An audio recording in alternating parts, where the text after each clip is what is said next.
Okay yes people, good morning to all of you. Sir very good morning. Last class हम लोग gratuity का discussion खत्म किए थे, तो आज हम लीव सैलरी, पेंशन, अलाउंसेस ये सारे टॉपिक्स खत्म करेंगे। तो चलिए फटाफट शुरू करो। Treatment of leave salary. Sorry, पहले जो पीडीएफ है उसको रीड करो, फिर रीड करेंगे, फिर उसके बाद कुछ नोट्स लिखेंगे, फिर उसके बाद प्रैक्टिकल क्वेश्चन सॉल्व करेंगे और ये टॉपिक को खत्म करेंगे। As per service contract and discipline, normally every employee is allowed certain period of leave with pay. Underline the word certain period of leave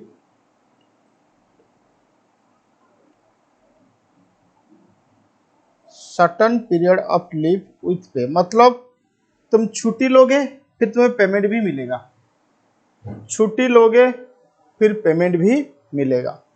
Such leave may be availed during the year or accumulated by the employee। तुम छुट्टी ले सकते हो, नहीं तो तुम काम करोगे, छुट्टी नहीं लोगे, फिर लीव के लिए देखो बेटा, मान लो एक महीना का 30 डेज होता है। ओके,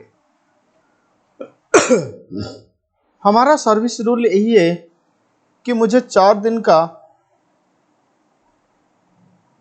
लीव मिलेगा विथ पे। हमारा सर्विस रूल यही है कि मुझे 4 दिन का लीव मिलेगा विथ पे। इसका मतलब I will work for 26 days and I will take salary for 30 days. इसका मतलब मैंने लीव अवेल किया, इसका मतलब मैंने लीव अवेल किया। सच लीव में be availed during the year. Okay, नहीं तो मैंने छुट्टी नहीं लूंगा, इसका मतलब मैंने 30 डेज काम किया,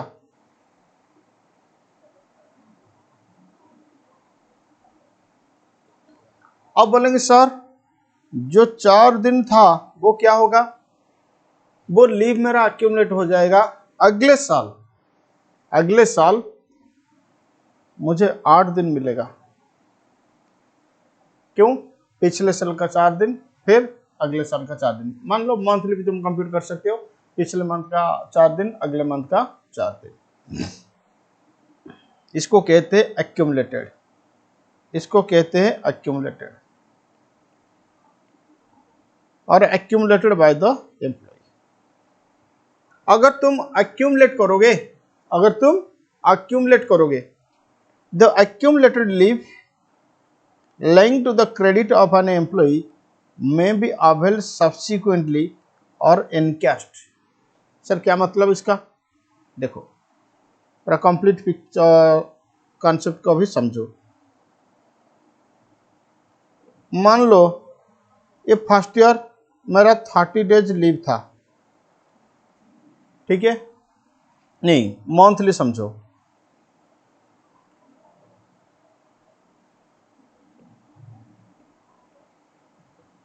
फर्स्ट मंथ सारे मंथ 30 डेज का, 31 नहीं कि 29, 8 नहीं, सारे मंथ 30 डेज का। हमारा सर्विस रूल यही है कि मुझे एक महीने में 4 दिन का छुट्टी मिलेगा विथ पे। तो मैंने 26 डेज काम किया, 4 दिन का छुट्टी ले गया, बस मुझे सैलरी मिलेगा 30 डेज। पहला मंथ का खत्म हो गया, उसका कोई लेना देना नहीं आगे के साथ।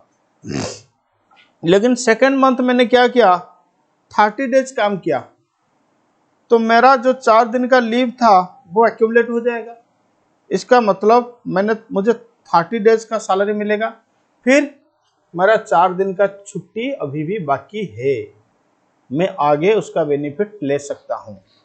फिर अगले महीने मैंने 30 डेज काम किया, फिर 4 दिन का मेरा क्रेडिट, मुझे तो 30 डेज का सैलरी मिलेगा, लेकिन मैंने अगले टाइम में 8 दिन का छुट्टी का बेनिफिट्स ले सकता हूं। तो मेरा लीव कितना हो जाएगा, लीव का बैलेंस 8, 4 4, फिर 30 डेज का सैलरी मिलेगा, फिर 4 दिन का छुट्टी एक्यूमुलेट होगा, 12 छुट्टी हो गया, फिर 30 मैंने काम किया, 4 दिन का छुट्टी, मुझे 30 डेज का सैलरी मिलेगा। अब 16 दिन मेरा छुट्टी एक्यूमुलेट हो गया। मान लो कि मैंने इसको इनकैश किया, इसका मतलब 16 दिन का पैसा मैंने कंपनी से ले लिया। इसका मतलब 16 दिन का पैसा मैंने कंपनी से ले लिया, इसको कहते हैं एनकैशमेंट ऑफ लीव।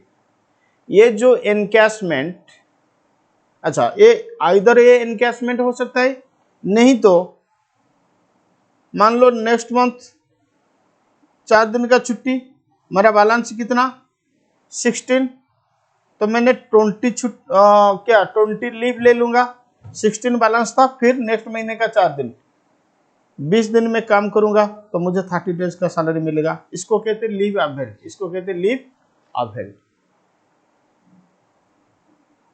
तो हम समझेंगे लीव एनकैशमेंट होगा तो टैक्स ट्रीटमेंट क्या होगा। अगर लीव अवेल करते हो तो उसका कोई टैक्स ट्रीटमेंट नहीं है, अगर लीव एनकैश करते हो तो उसका टैक्स ट्रीटमेंट क्या होगा। इसका मतलब मैंने 16 छुट्टी का पैसा ले लूंगा, इसको कहते हैं एनकैशमेंट ऑफ लीव। फिर ये leave encashment during the service भी हो सकता है, at the time of retirement भी हो सकता है। चलो अभी प्रोविजन को रीड करेंगे, फिर उसके बाद इसको समझेंगे।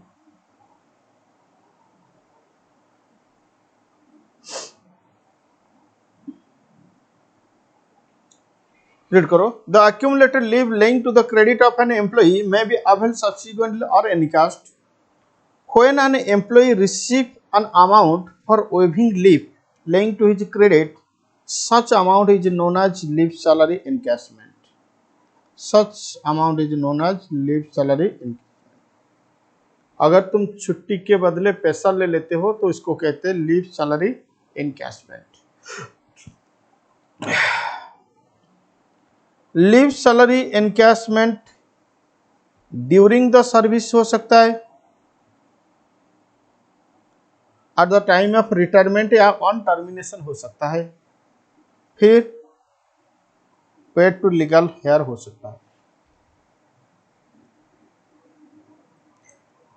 टर्मिनेशन के वक्त मतलब at the time of retirement होगा तो दो case, government employee, other employee, government employee, other employee. चलो सारे प्रोविजन को अभी हम समझेंगे। Leave salary received during continuation of service, मतलब during the service leave cash, मतलब लीव सैलरी इन कैश करते हो। Leave salary during continuation of service is fully taxable in the hands of government employee as well as other employee. इसका मतलब अगर तुम service period में छुट्टी का पैसा लेते हो तो fully taxable in the hands of all employee, fully taxable in the hands of all employee, चाहे वो गवर्नमेंट एम्प्लॉय हो या नॉन गवर्नमेंट एम्प्लॉय हो। लीव एनकैशमेंट ड्यूरिंग सर्विस, याद रखो, leave encashment during service is fully taxable whether the assessee is government employee और other employee. Leave salary received by government employee on terminating service, मतलब leave salary received at the time of retirement by government employ. Leave salary received at the time of retirement by government employ. At the time of termination of service, leave salary received by government, मतलब central या state government, is fully exempt from tax, is fully exempted from tax. Government employee here does not include employee of local authority। याद है gratuity के लिए government employee includes local authority employee था, लेकिन leave encashment के लिए government employee here does not include employees of local authority और public sector undertaking और फॉरेन गवर्नमेंट एम्प्लॉय। इसका मतलब गवर्नमेंट एम्प्लॉय का मतलब प्योरली सेंट्रल गवर्नमेंट और state government employee, purely central government और state government employ. Leave salary received by non government employee on termination of service, leave salary received at the time of retirement by non-government employee. At the time of termination of service, leave salary received by a non-government employee, including employees of foreign government, local authority, public sector undertaking. क्यों? क्योंकि employees of local authority, public sector undertaking ये सब government employee नहीं, is exempted to the minimum of the following. मतलब lower of the following is exempted, lower of the या list of the following is exempted.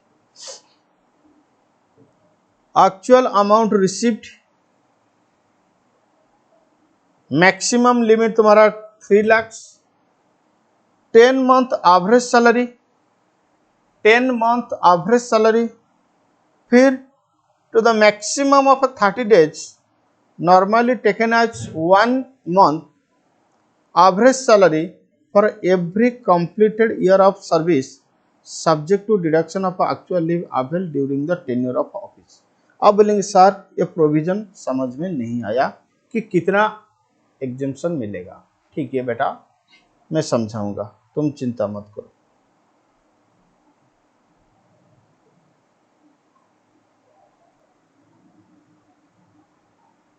देखो बेटा, actual amount received में कुछ दिक्कत है क्या?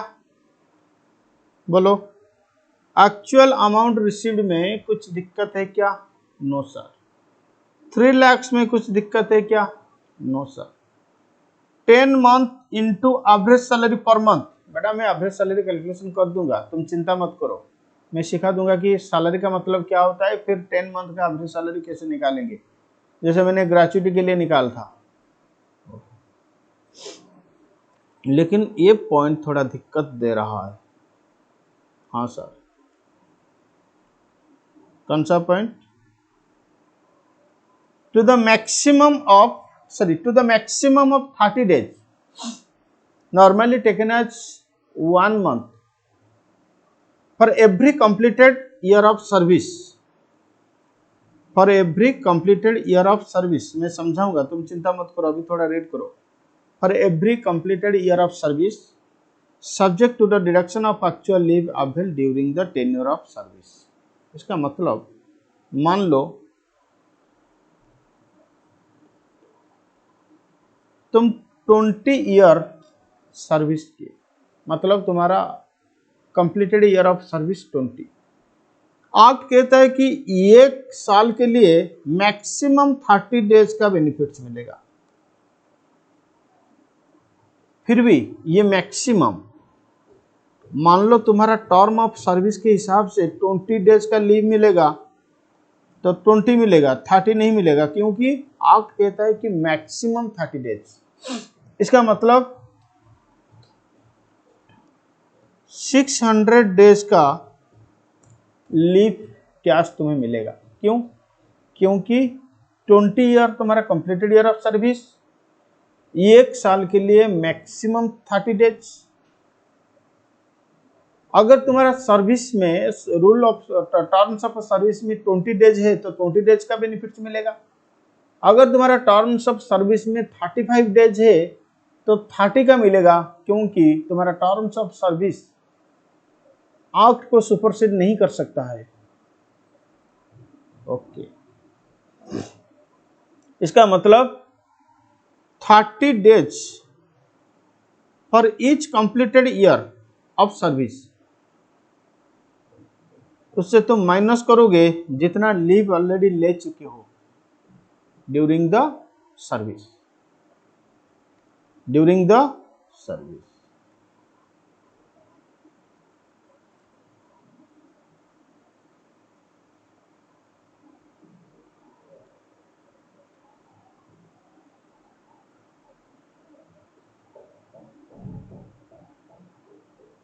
अगर तुम फॉर्मूला देखोगे तो उसका फॉर्मूला होगा, ये मैक्सिमम में बात कर रहा हूं, अगर मिनिमम मतलब सर्विस में रूल्स ऑफ सर्विस के हिसाब से कम दिन आएगा तो लोअर डेज के लिए तुम्हें मिलेगा, लेकिन मैक्सिमम ये 1 का मतलब 30 days into completed year of service, मतलब 20 साल इंटू 30 डेज। जितना लीव ऑलरेडी ले चुके हो वो माइनस हो जाएगा, जितना लीव ऑलरेडी ले चुके हो वो माइनस हो जाएगा, into average salary per month, क्योंकि इतना दिन का सैलरी तुम्हें मिलेगा। ओके, एवरेज सैलरी का मतलब बेसिक प्लस डीए, डीए का मतलब इफ, देखो if DA not forming part of retirement benefit then the same shall not be included in salary for the above, however DA it shall be fully taxable. बेटा however DA it shall be itself shall be fully taxable का मतलब DA तो fully taxable, लेकिन अभी जो salary compute होगा for the purpose of leave encashment, इस salary का मीनिंग में डीए तभी आएगा अगर डीए रिटायरमेंट बेनिफिट के लिए कंसीडर हुआ, मतलब DA if forming part of salary. तो बोलो सैलरी का मतलब क्या है? बेसिक प्लस डीए, डीए मतलब DA if forming part of salary plus commission fixed percentage on turnover, मतलब फिक्स्ड अमाउंट में होगा तो कंसीडर नहीं किया जाएगा, फिक्स्ड परसेंटेज ऑन टर्नओवर होगा तो कमीशन ऐड होगा। लास्ट 10 मंथ का एवरेज सैलरी, ये लास्ट 10 मंथ का एवरेज सैलरी ऑलरेडी हम लोग सीख चुके हैं, लेकिन इंपॉर्टेंट पॉइंट यही है कि ending on the rate of retirement. इसका मतलब तुम अभी कंपेयर करो, ग्रेजुएट में भी लास्ट 10 मंथ का सैलरी था, अभी भी लास्ट 10 मंथ का सैलरी है, लेकिन डिफरेंस क्या है? ग्रेजुएट में था जिस मंथ में तुम्हारा रिटायरमेंट हो रहा है उसका पिछला 10 मंथ, लेकिन लीव एनकैशमेंट का 10 मंथ क्या हो रहा है? ये 10 मंथ खत्म होगा, इसको रीड करो अच्छे से। हाँ, कहाँ शुरू होगा ये तो अपने आप मिल जाएगा, लेकिन ये 10 मंथ खत्म होगा ending on the date of retirement, मतलब जिस दिन रिटायरमेंट हो रहा है, जिस दिन रिटायरमेंट हो रहा है, हाँ उस दिन 10 मंथ खत्म होना चाहिए। इसका मतलब डेट ऑफ रिटायरमेंट से 10 मंथ, ये डिफरेंस है ग्रेजुएटी का 10 मंथ, लीव सैलरी का 10 मंथ में। तो बोलो ग्रेजुएटी का 10 मंथ में मंथ ऑफ रिटायरमेंट का पिछले 10 मंथ, लीव एनकैशमेंट के लिए डेट ऑफ रिटायरमेंट से पिछले 10 मंथ। हाँ, इतना डिफरेंस तुम्हें याद रखना पड़ेगा।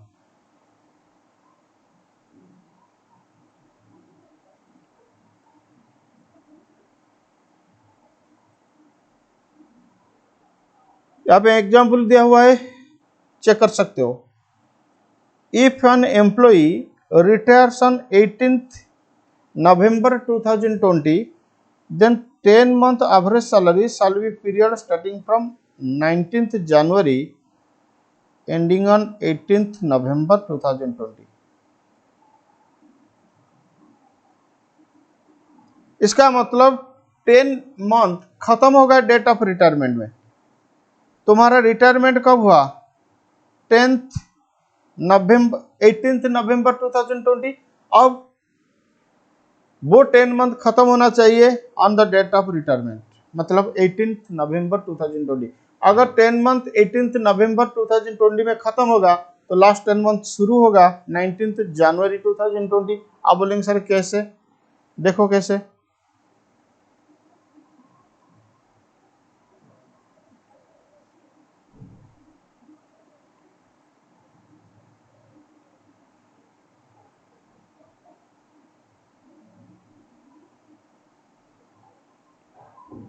in November 2020, this is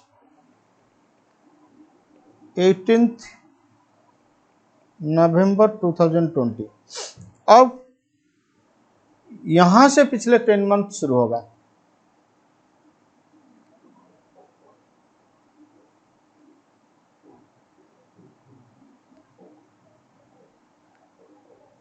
बोलो 19 जनवरी 2020 से शुरू होगा, 19 फरवरी 2020, 19 मार्च 20, अप्रैल 20, मई 20, जून 20, जुलाई 20, अगस्त 20, सितंबर 20, अक्टूबर 20, नवंबर 20। सॉरी मैंने 19 बोला, ये 18 क्योंकि 19 से शुरू होगा मतलब 18 में खत्म होगा। तो 10 मंथ काउंट होगा 19 जनवरी 2020 से 18 नवंबर 2020 तक। Okay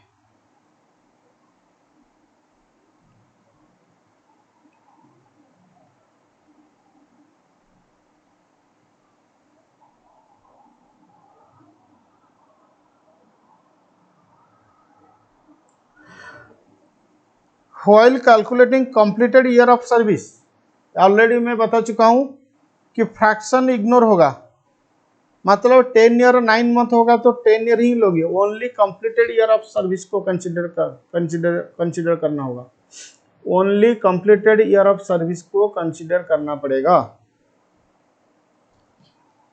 case D, if leave salary is paid to legal heir, देखो leave salary during service fully taxable in the hands of all employee, leave salary at the time of retirement in case of a government employee it is exempted, in case of otherwise other entity it is partially exempted, balance is taxable, but leave salary if paid to legal hair, but leave salary if paid to legal hair is not taxable,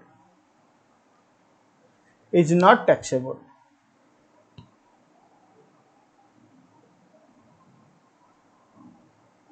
अगर leave encashment हो रहा है more than one employer, अगर leave encashment हो रहा है more than one employer,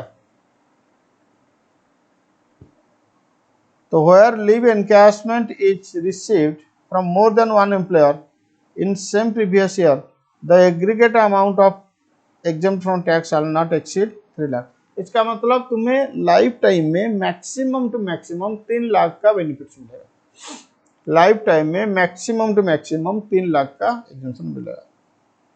अगर तुम पिछले साल या अर्लियर ईयर में डिडक्शन ऑलरेडी ले चुके हो, while claiming the statutory amount, any deduction claimed earlier shall be reduced। मान लो कि तुम पिछले साल 1 लाख का बेनिफिट्स लिया था, मतलब 1 लाख तुम्हारा एग्जेम्प्टेड हुआ था लीव एनकैशमेंट, अब तुम्हारा स्टैट्यूटरी लिमिट 1 लाख से 3 लाख से नहीं रहेगा, वो 2 लाख हो जाएगा, क्योंकि पिछले अर्लियर ईयर में जितना डिडक्शन लिए थे उतना माइनस हो जाएगा स्टैट्यूटरी लिमिट से। एक इम्पोर्टेंट वर्किंग बनाना पड़ेगा लीव एनकैशमेंट के लिए कि जब मैं रिटायर हो रहा हूं मेरा कितना दिन का लीव क्रेडिट में है। तो how to find out leave standing to the credit at the time of retirement, ये बहुत इंपॉर्टेंट वर्किंग। तो लिखो एक note,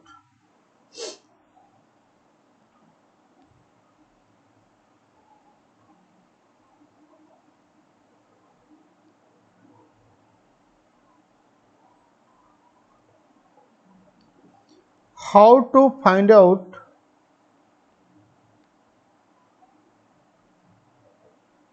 leave standing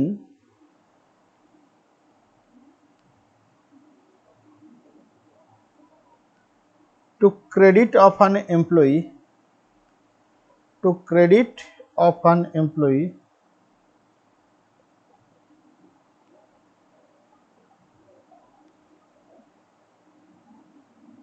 at the time of retirement।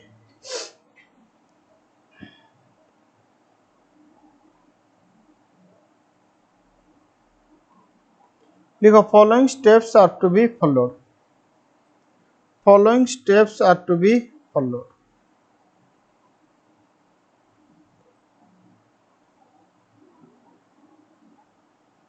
Step 1,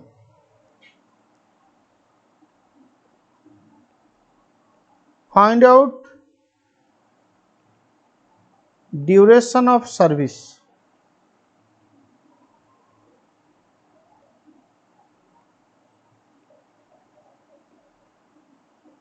ignore fraction, कितना साल काम किए वो फाइंड आउट करो।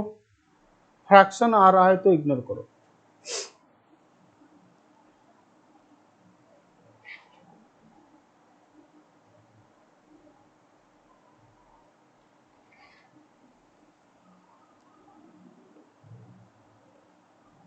Identify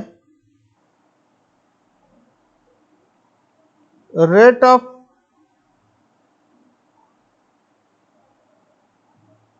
earned leave as per service rules. Terms of service देखो, अगर टर्म्स ऑफ सर्विस के हिसाब से 26 डेज मिलेगा तो 26 डेज के हिसाब से कैलकुलेशन होगा। अगर टर्म्स ऑफ सर्विस के हिसाब से 30 डेज मिलेगा तो 30 डेज के हिसाब से कैलकुलेशन होगा। लेकिन एक्ट कहता है कि मैक्सिमम 30 डेज, तो ब्रैकेट में लिखो maximum 30 days,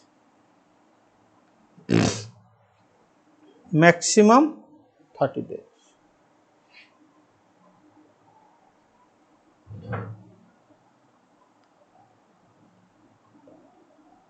find out earned leave actually taken or encashed।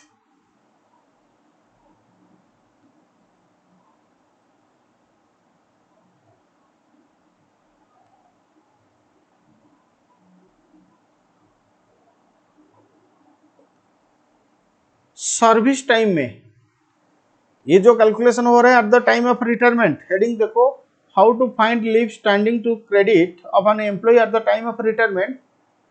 Service के टाइम में कितना लीव ऑलरेडी अवेल किए हैं और कितना लीव ऑलरेडी इनकैश हो चुका है, उसको फाइंड आउट करो।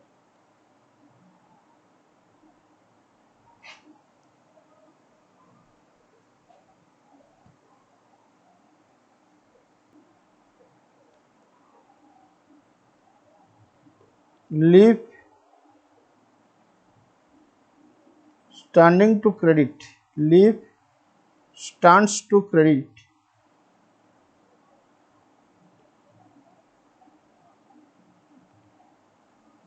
is equal to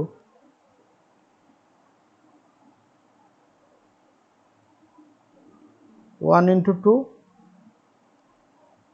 minus 3।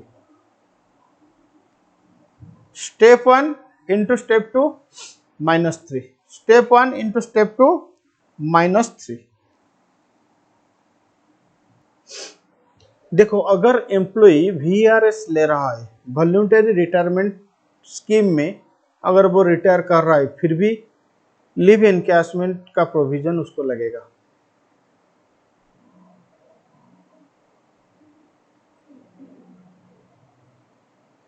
Death के बाद अगर लीगल हेयर को लीव सैलरी पेमेंट हो रहा है तो not exempted, sorry not taxable. Okay, एक काम करो, 2 मिनट के लिए ये सारे प्रोविजंस रीड करो, मतलब रिवाइज करो। 2 मिनट के बाद इस प्रोविजन के ऊपर मैं प्रैक्टिकल क्वेश्चन सॉल्व करूंगा।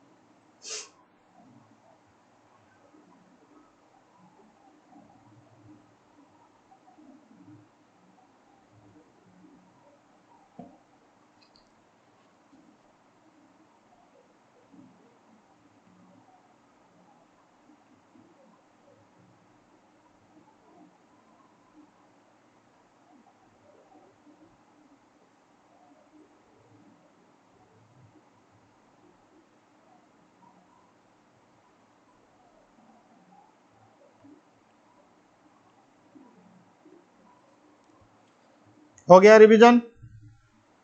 हाँ सर, लिखो example.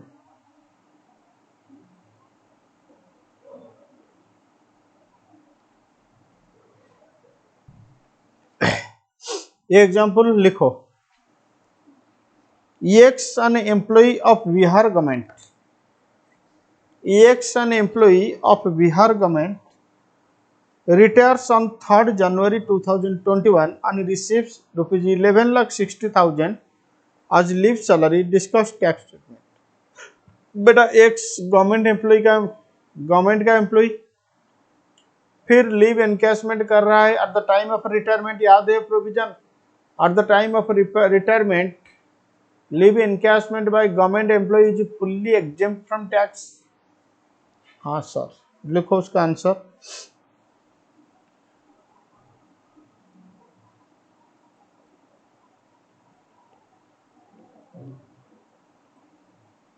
At the time of retirement,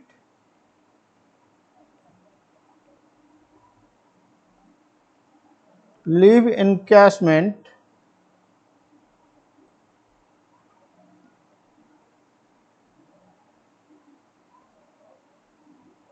by government employee is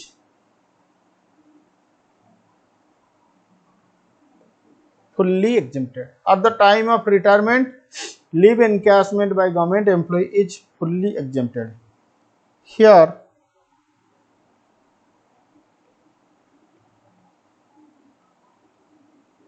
government employee includes central government and state government employee. Government employ का मतलब central government as well as state government.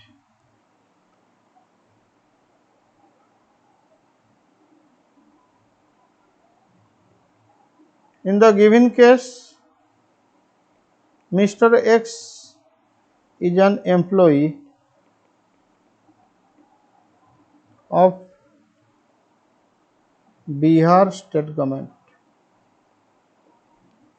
Mr. X is an employee of Bihar state government. Hence,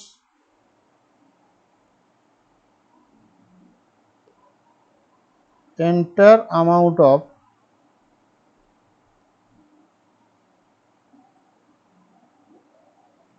leave salary is exempted.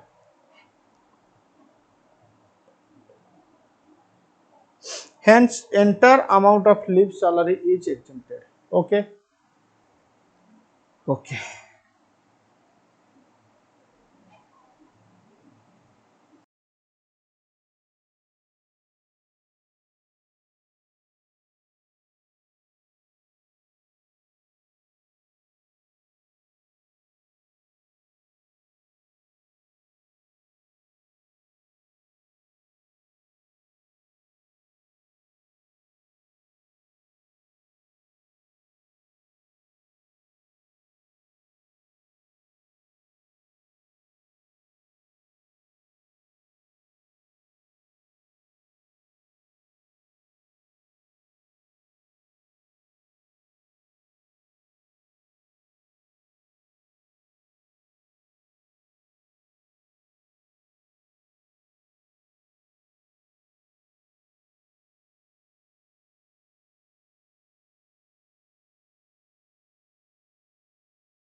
बोलो fast calculation करो।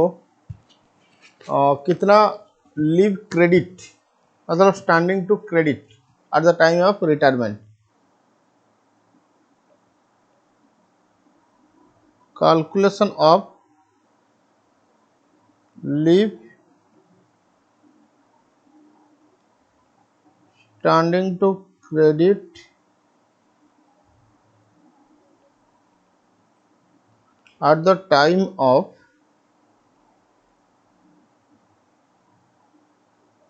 retirement।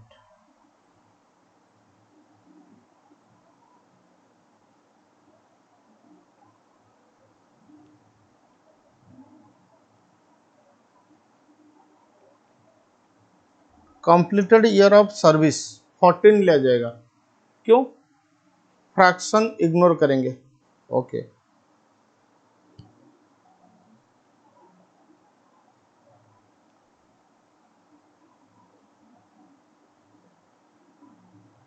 Rate of leave earned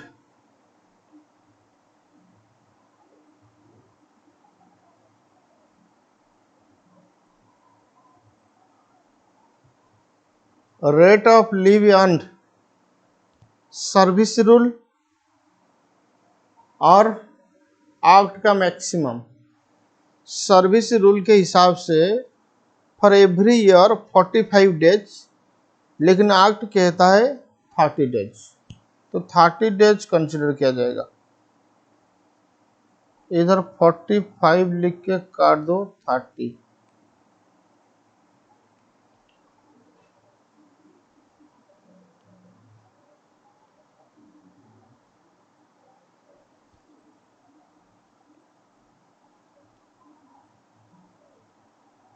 leave avail during service, service के time पे leave कितना leave avail किया था? 90 days.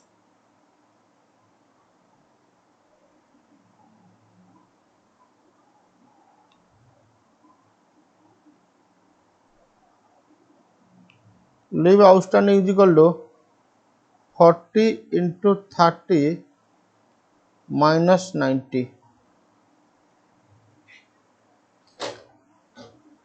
40 into 30 sorry 14 into 30 minus 90 330 days. एक काम करो,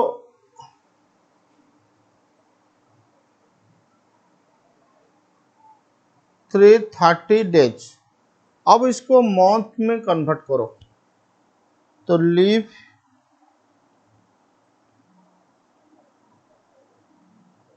outstanding in month is equal to 330 divide by 30, 11 month.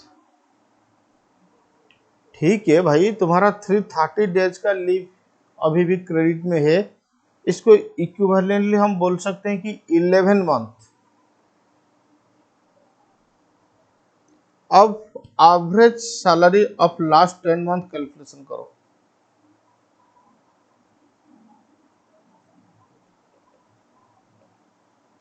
Calculation of salary sorry average salary,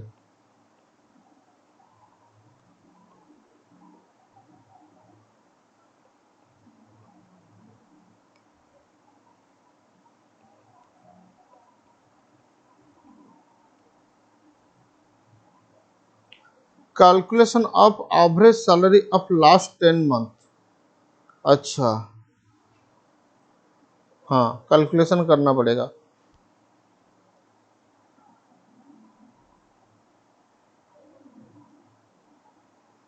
retirement कब हुआ?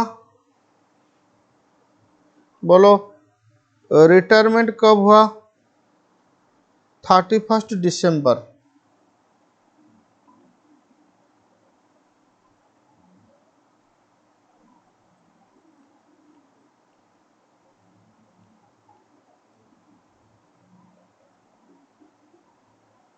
रिटायरमेंट हुआ तुम्हारा 31 दिसंबर, इसका मतलब दिसंबर 31 तक 10 मंथ होना चाहिए। 1 2 3 4 5, 6, 7, 8, 9, 10।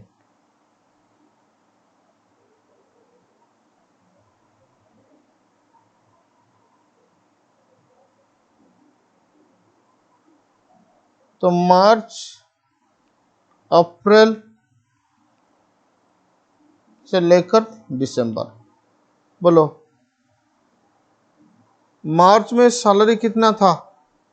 22,600। मार्च टू जुलाई तक, मार्च अप्रैल मई जून जुलाई अगस्त सितंबर अक्टूबर नवंबर दिसंबर। तो मार्च टू जुलाई तक तो हमारा सैलरी था, मार्च टू जुलाई तक सैलरी था 22,600 इंटू 1 2 3 4 5,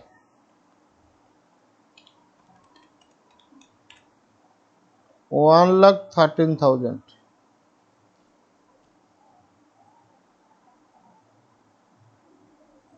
अगस्त टू दिसंबर तो हमारा सैलरी 22,900 इंटू 5, 1,14,500। ओके, ये तो तुम्हारा बेसिक सैलरी। कुछ दिए है क्या? नहीं। Commission on the basis of perfect percentage on turnover? नहीं। तो एवरेज सैलरी इक्वल टू, मैं कैलकुलेशन कर देता हूँ। Average salary equal to 1,13,000 plus 1,14,500 divide by 10, 22,750।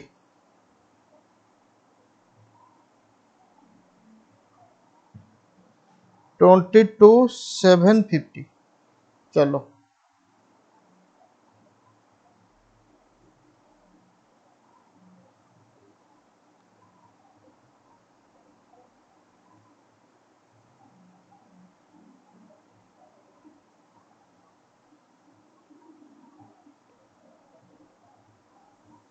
Calculation of taxable leave salary. Calculation of taxable leave salary. Okay, amount received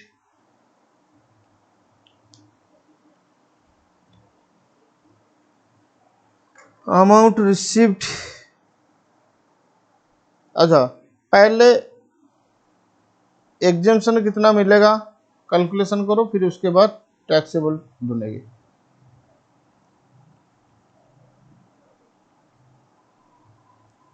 calculation of exempted leave salary.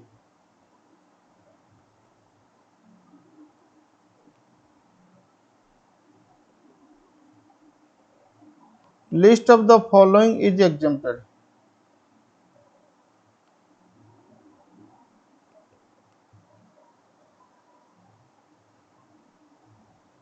Actual amount received,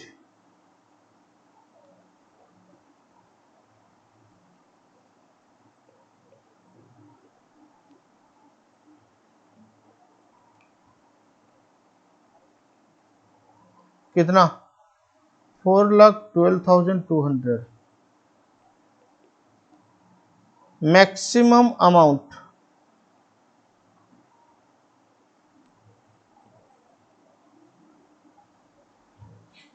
maximum amount कितना था? देखो maximum तो 3 लाख से है, लेकिन earlier तुम 57,000 का deduction ले चुके हो, तो 3 लाख माइनस 57,000, अब 2,43,000 हो जाएगा। 2,43,000 हो जाएगा।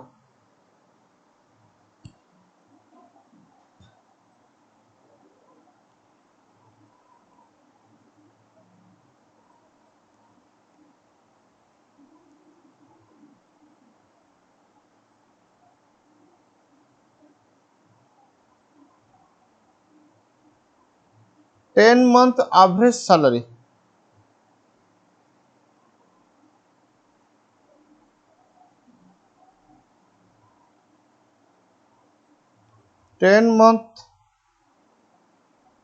salary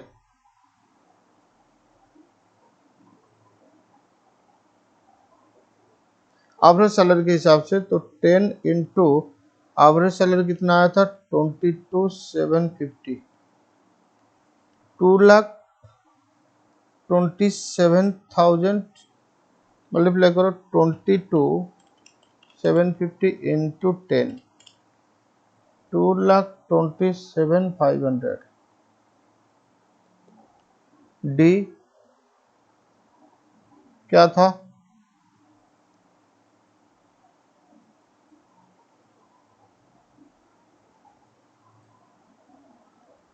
मैक्सिमम 30 डेज के हिसाब से salary.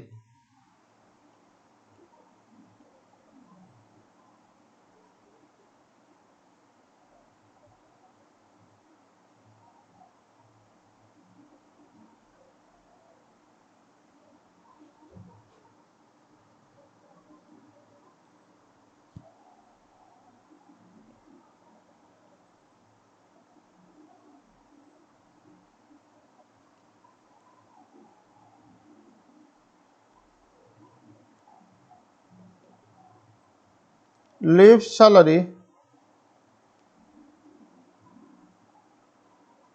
as for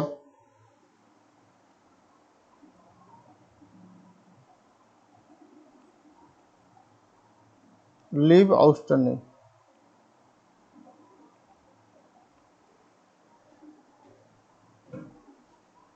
leave salary as per leave outstanding. Leave outstanding जब कैलकुलेशन करोगे मैक्सिमम 30 डेज लिया जाएगा, तो मैंने कैलकुलेशन ऑलरेडी कर चुका हूं, तो 11 month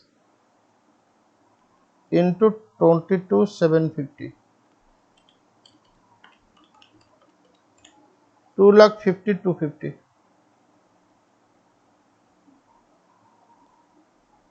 Hence, exempted amount is lower 2,27,500, 2,27,500. Taxable amount of leave salary is equal to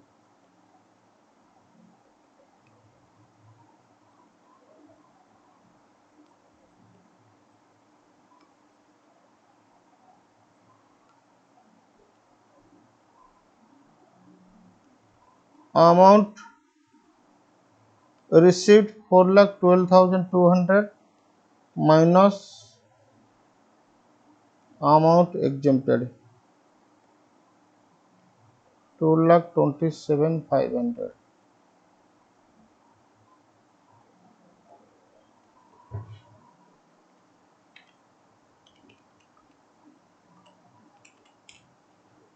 one lakh, अच्छा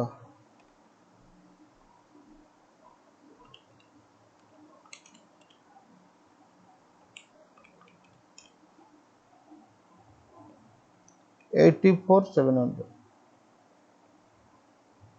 तो 1,84,700 is your taxable leave salary. Okay,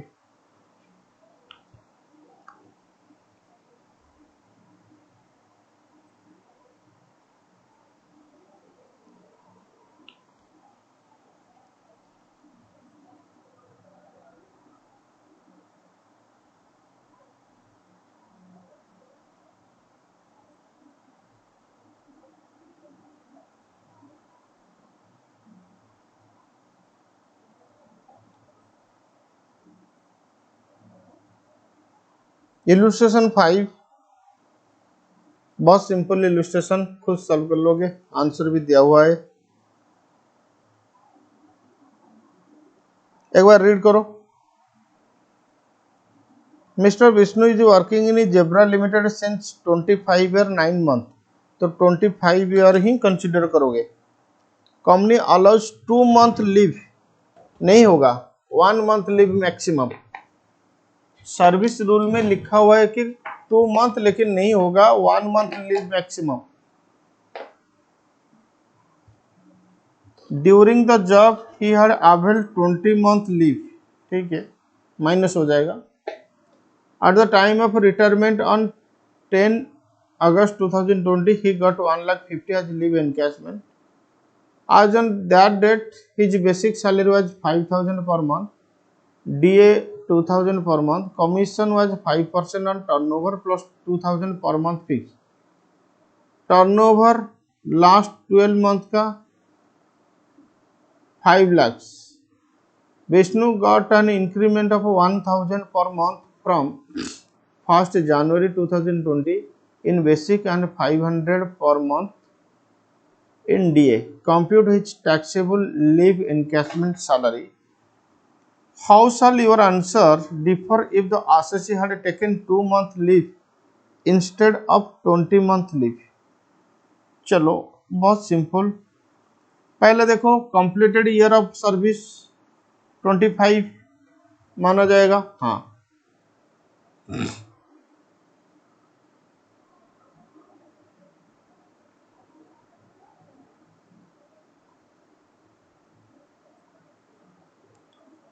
retirement कब हुआ है? अगस्त में। तो अगस्त से पिछले 10 मंथ का एवरेज सैलरी अक्टूबर 19 से शुरू होगा। अक्टूबर, नवंबर, दिसंबर, जनवरी, फरवरी, मार्च, अप्रैल, मई, जून, जुलाई, अगस्त। अक्टूबर 19 से शुरू होगा।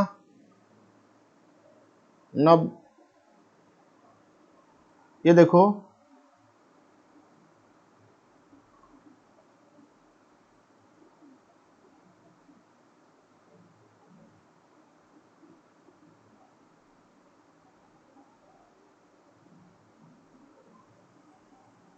अच्छा, अक्टूबर से शुरू नहीं होगा।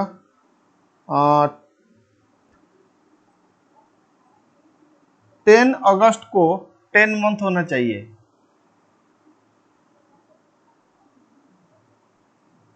10 अगस्त को 10 मंथ होना चाहिए। तो अकॉर्डिंगली तुम एवरेज सैलरी कैलकुलेशन करोगे।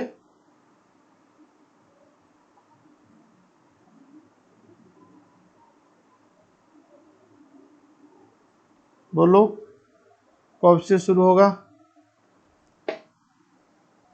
हाँ, 11 अक्टूबर 2019। 11 अक्टूबर 2019 से शुरू होगा। क्यों? क्योंकि 11 अक्टूबर 2019 से 11 अक्टूबर से नवंबर 1, दिसंबर 2, जनवरी 3, फरवरी 4, मार्च 5, अप्रैल 6, मई 7, जून 8, जुलाई 9, अगस्त 10।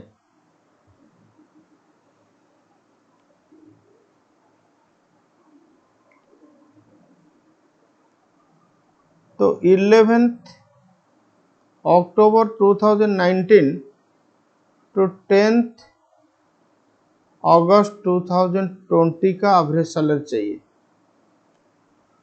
11 अक्टूबर 2019 से 10 अगस्त 2020।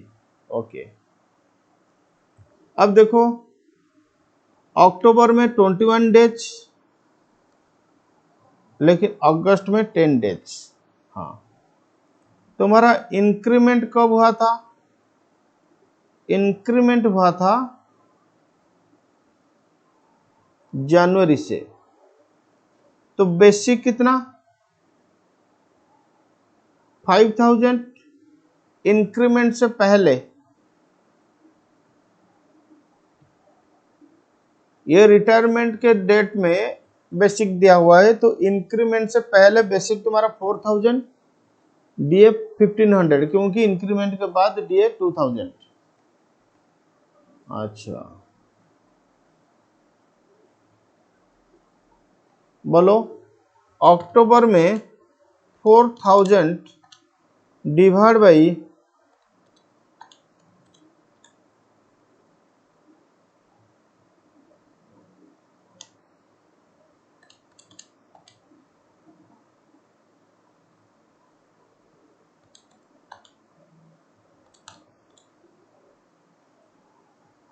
2710। देखो अक्टूबर में 4000 था basic, divide by October 31 into 21 days मुझे चाहिए।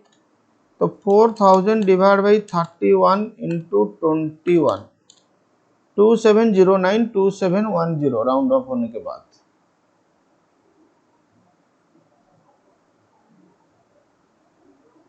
नवंबर का पूरा डीए 4000, दिसंबर का डीए 4000, जनवरी से इंक्रीमेंट हुआ है 5000 5000 5000 5000 5000 5000, अगस्त का 10 दिन का चाहिए, 5000 डिवाइड बाई 31 इंटू 10, तो अगस्त 1613। हाँ, अब डीए इंक्रीमेंट से पहले 1500 रुपया था, तो 1500 डिवाइड बाई 31 इंटू 21 करो। अक्टूबर के लिए 1500 डिवाइड बाई 31 इंटू 21, 1016। 1500 1500, जनवरी से 2000 2000 2000 2000 2000 2000 2000, यहाँ पे 10 दिन का। मैं यही अज्यूम कर रहा हूं कि DA forms part of salary. Okay,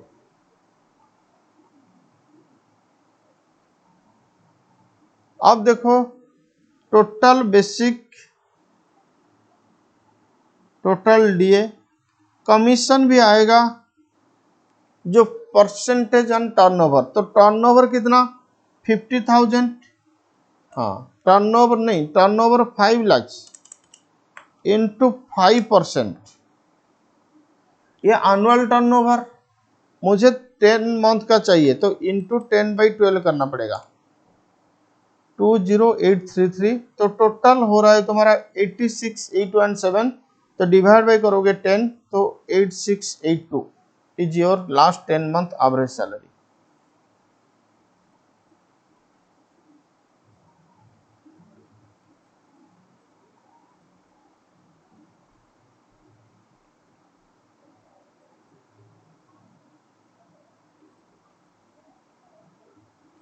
average salary is your 8682।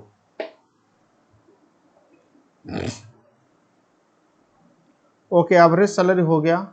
अब देखो कैलकुलेशन करो। अच्छा, केस ए अभी समझो। Leave encashment received 1,50,000, leave encashment received 1,50,000, list of the following is exempted, actual amount 1,50,000, statutory limit 3 lakh, 10 month average salary. तो average salary तुम्हारा 8682 आया था, तो 8682 इंटू 10, 86,820। अब 30 डेज के हिसाब से कैलकुलेशन होगा। हाँ, तो 30 डेज, ये कैलकुलेशन नहीं, 30 डेज इंटू 25 ईयर, तो 30 डेज इंटू 25, ये 750 हो रहा है। इसको डिवाइड बाई 30 करो, मंथ में आ जाएगा 25। ऑलरेडी तो तुम 20 मंथ का एनकैशमेंट या लीव अवेल कर चुके हो, तो 20 मंथ माइनस हो जाएगा, तो 5 मंथ का, 5 मंथ का, तो 5 इंटू 8682, 43,410 आ रहा है केस ए के लिए। 5 इंटू 8682, 43,410 आ रहा है। तो देखो लिस्ट कितना आ रहा है सर, लिस्ट आ रहा है 43,410, तो 1,50,000 माइनस 43,410, 1,10,590 टैक्सेबल होगा। ओके, केस 2 में क्या था? केस 2 में था कि 2 मंथ अवेल कियो, 2 मंथ लीव अवेल कर चुके हैं, 20 नहीं, तो 25 माइनस 2 इज इक्वल टू, देखो बेटा मैक्सिमम 30 डेज के हिसाब से आएगा तो 30 इंटू 25 ईयर, ये हो रहा है 750, 30 इंटू 25 750, इसको डिवाइड बाई करेंगे 30 क्योंकि मंथ में एक्सप्रेस कर दो तो 30 हो जाएगा, नहीं 25, ऑलरेडी तुम 2 महीना का लीव ऑलरेडी ले चुके हो तो 23, अब 23 इंटू 8682, ये हो रहा है 1,99,686। अब लोअर कितना होगा, बाकी तो सेम रहेगा, तो लोअर होगा 86,820, तो 86,820 एग्जाम्पशन मिलेगा, तो 1,50,000 माइनस 86,820, तो टैक्सेबल हो जाएगा तुम्हारा 63,180। क्लियर? हाँ सर।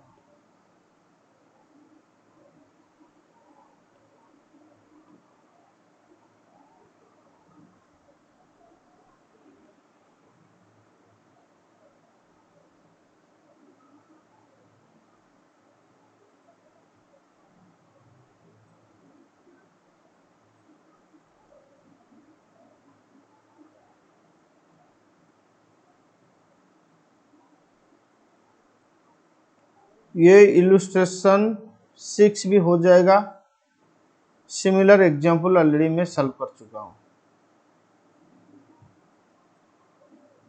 अब देखो टैक्स ट्रीटमेंट ऑफ पेंशन।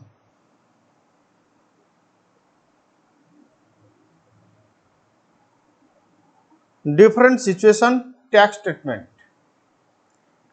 बेटा डीटी में दिक्कत क्या है ना, डीटी में बहुत सारे प्रोविजन याद रखना पड़ेगा, ठीक है।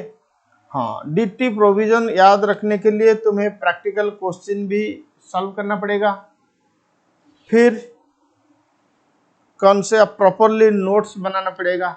सुंदर नोट्स अगर बनाओगे तो डीटी प्रोविजन याद रहेगा। तो मेरे जो मैट मैं दे रहा हूं, मुझे लगता है कि ये बहुत सुंदर मैट है, तो इसको तुम प्रिंट करके इसमें नोट्स बना सकते हो, ठीक है। अगर मैट नहीं है तो इस नंबर में व्हाट्सअप करो, मैट मिल जाएगा। और एडीटी का पेन ड्राइव क्लास खरीदना चाहते हो तो इस नंबर में कॉन्टैक्ट कर सकते हो। देखो पहले पढ़ो, रीड करो प्रोविजन, पेंशन का provision. Different situation tax treatment. Pension received from UNO, united nations organisation से अगर तुम्हें पेंशन मिलता है तो it is not chargeable to tax. Pension received from UNO is exempted. Pension received from UNO is not chargeable to tax by the employee or his family member. Okay. Family pension. Underline the word family pension. So family pension received by family members of armed force. Family pension मतलब जो army में था, उसका death हो चुका है, उसका family member को अभी फैमिली पेंशन मिल रहा है, it is exempted. Family pension received by family member not being मतलब अदर्स, आर्मी वाला का फैमिली अगर फैमिली पेंशन रिसीव करेगा तो exempted under section 10(19). Other cases में it is chargeable to tax under section 56 या other sources. But family pension salary में taxable नहीं होगा, family pension income from other sources में टैक्सेबल होगा, लेकिन family pension received by the family members of armed force is exempted. तुम्हें standard deduction मिलेगा family pension के ऊपर अगर इनकम फ्रॉम अदर सोर्सेस में टैक्सेबल हो रहा है तो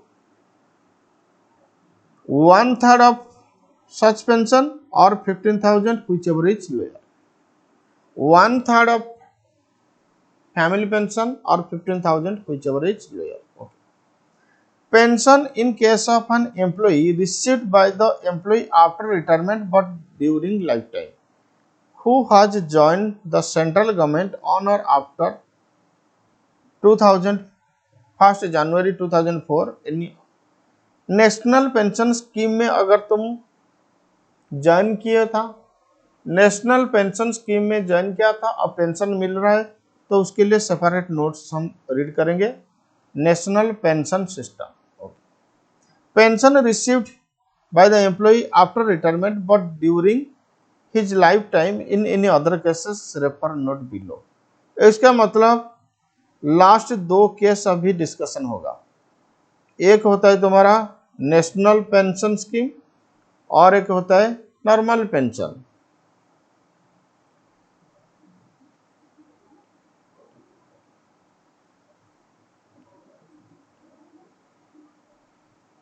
तो पहले नॉर्मल पेंशन चेक करो। रिटायरमेंट के बाद मिलेगा ड्यूरिंग लाइफ टाइम।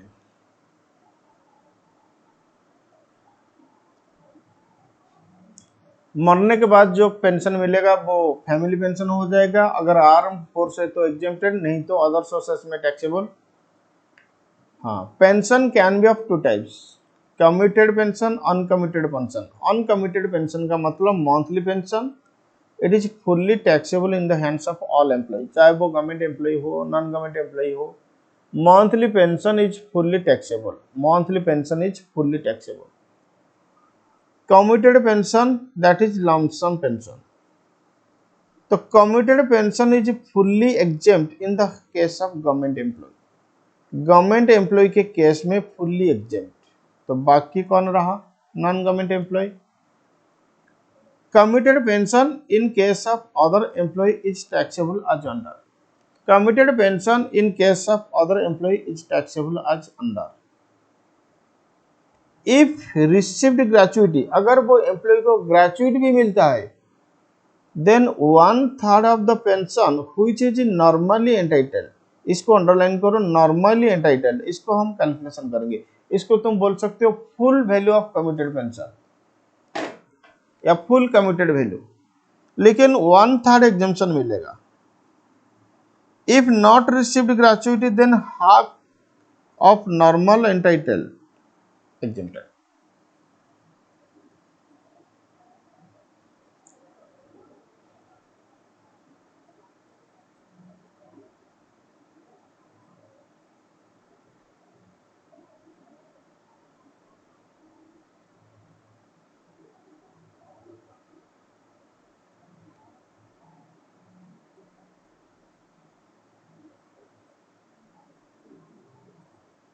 ये एग्जाम्पल रीड करो।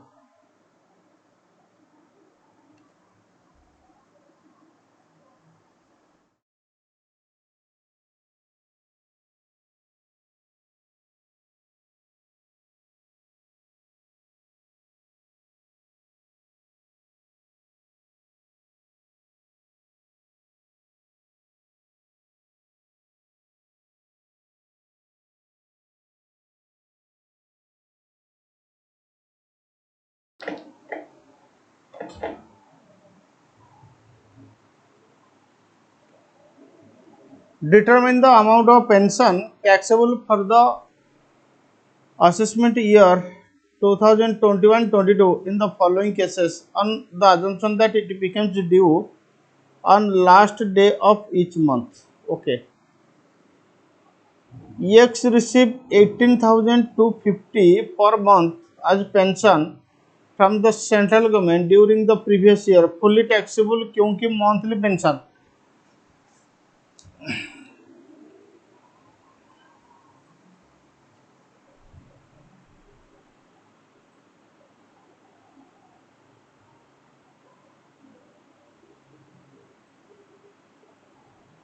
Monthly pension is fully taxable, hence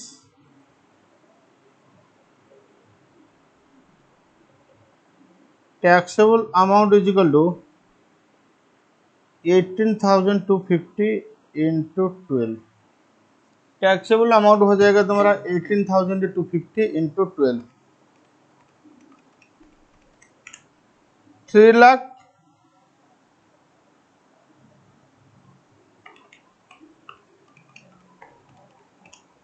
नहीं 2,19,000। Okay, case 2,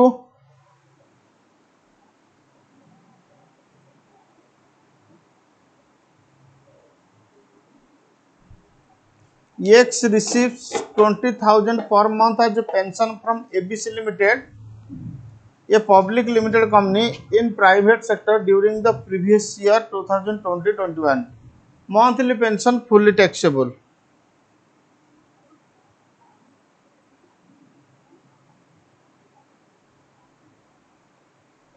Taxable amount is equal to 20,000 into 12, 2,40,000. Monthly pension fully taxable. Next, X received 20,000 per month as a pension from ABC Limited, a public limited company in the private sector during the previous year.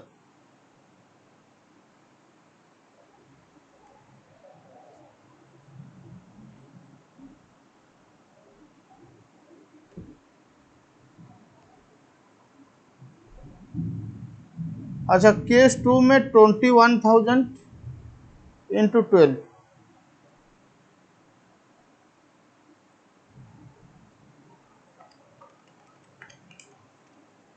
2,52,000। Case 3 में taxable amount 20,000 into 12, 2,40,000।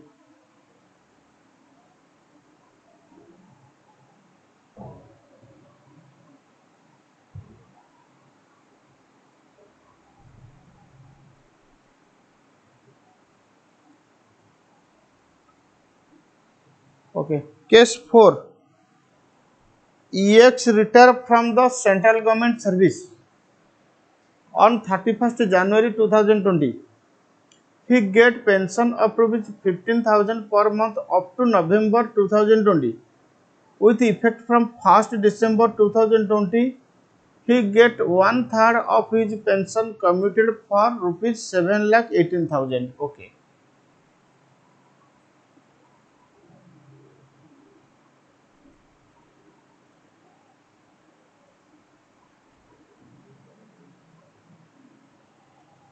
EX का retirement कब हुआ?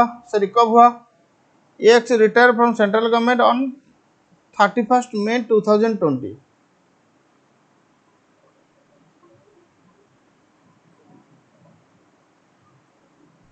Okay, he get pension of rupees 15,000। अच्छा, ये central government employee, लेकिन monthly pension तो fully taxable होगा। Commuted pension central government employee के हाथ में एग्जम्प्टर।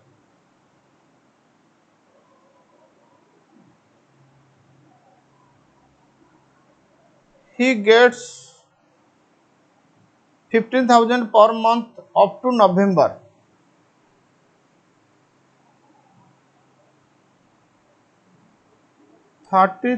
November 2020.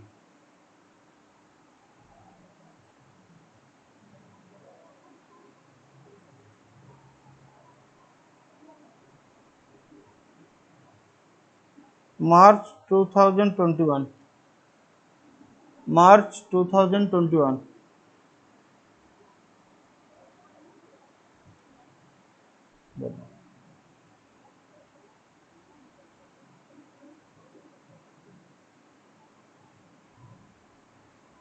जून, जुलाई, अगस्त, सितंबर, अक्टूबर, नवंबर।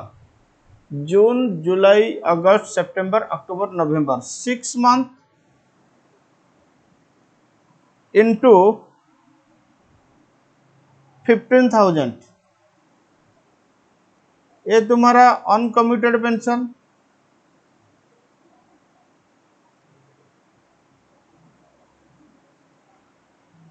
ओके, नवंबर से मतलब दिसंबर, जनवरी, फरवरी, मार्च, 1/3 पेंशन कम्यूटेड हो गया। पेंशन 15,000 था, अब अनकम्यूटेड 10,000 हो जाएगा, 10,000 इंटू 4, 40,000 तुम्हारा uncommuted,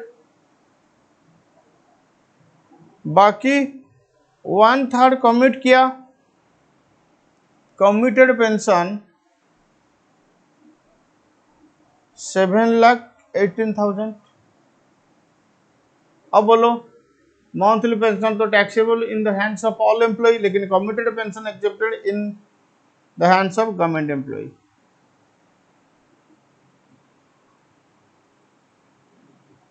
Uncommuted pension is taxable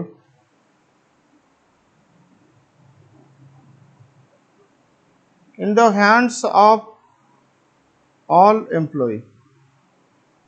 Hence,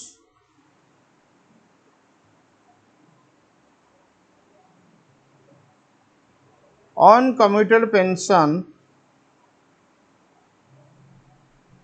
15,000 into 6, 90,000 plus 40,000, 1,30,000 is fully taxable.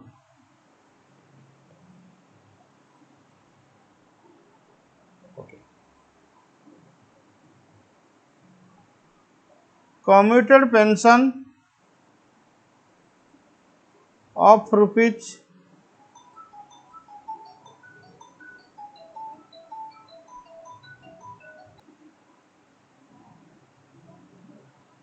7,18,000 is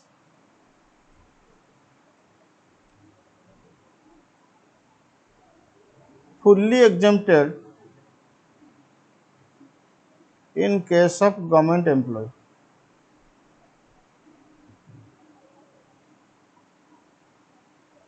Since Mr. X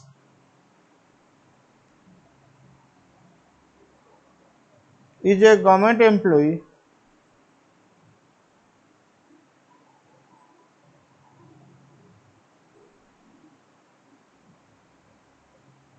it is exempted.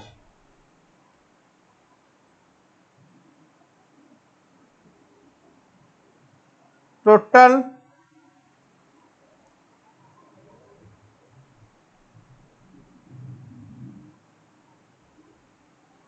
taxable amount of pension is 1,30,000.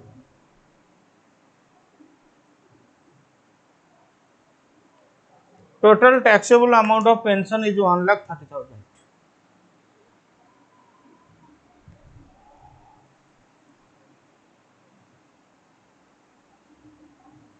Fifth case, X retired from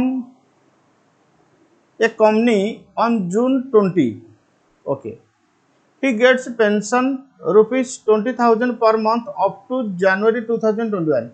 With effect from 1st February 21, he gets 60% of pension commuted for rupees 10,71,000. Does it make any difference if he gets gratuity 40,000? मतलब case 1 gratuity नहीं मिल रहा है, case 2 gratuity मिल रहा है, लेकिन ये central government employ नहीं है, इसीलिए चलो कैलकुलेशन करो। आई थिंक तुम लोग का प्रोविजन याद होगा, बोलो हाँ या ना। हाँ सर, प्रोविजन याद है। पहले तुम्हें रूल्स लिखना पड़ेगा कि इन case of commuted pension it is taxable. Commuted का मतलब monthly pension, it is taxable in the hands of all employ, but in case of uncommuted pension, that is monthly pension, is taxable in the hands of all employee, but commuted pension is fully exempted in case of a government employee, and in case of other employee जो provision था, if he receive gratuity then 1/3 exempt, normally entitled amount का 1/3 exempt, not received gratuity half।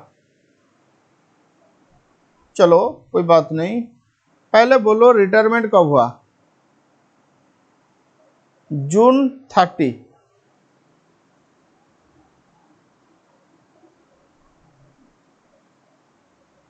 Okay,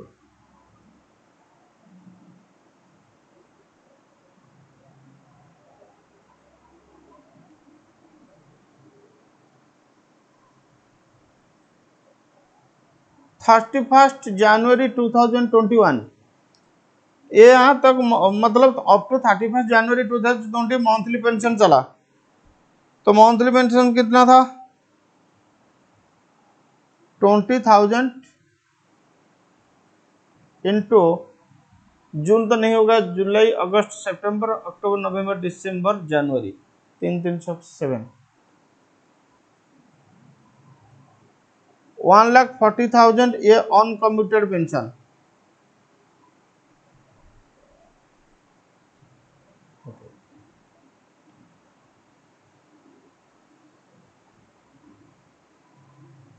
March 31, 2021 मतलब फरवरी मार्च 2 महीने के लिए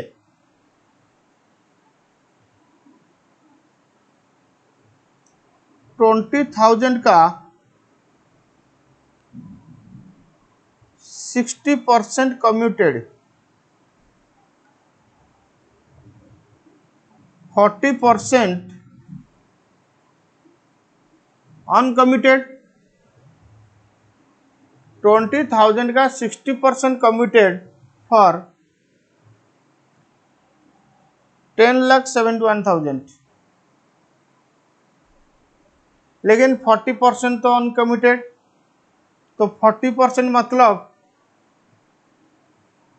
8,000 into 2 month, 16,000 uncommuted होगा। Okay,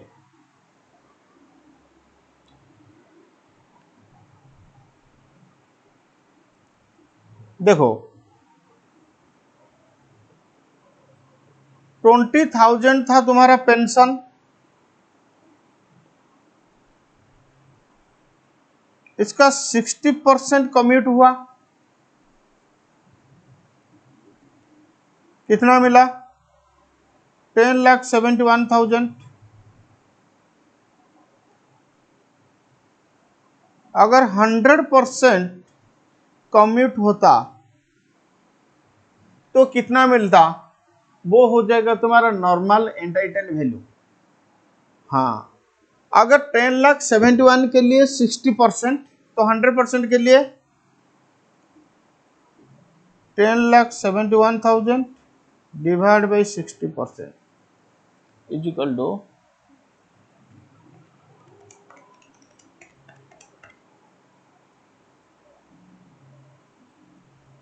17,85,000 is your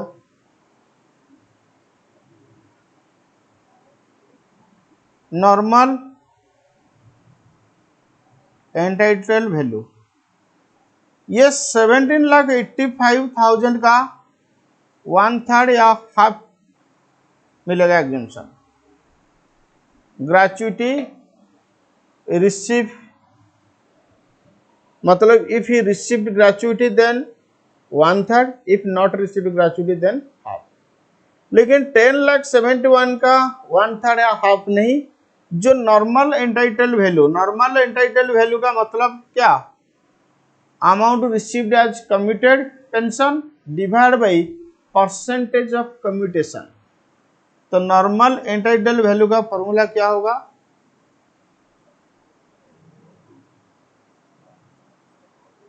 commuted pension divide by percentage of commutation.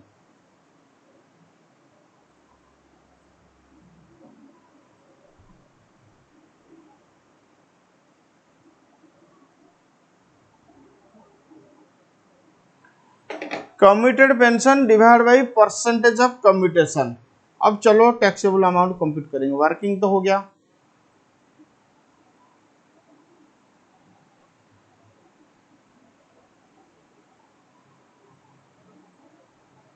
देखो case 1,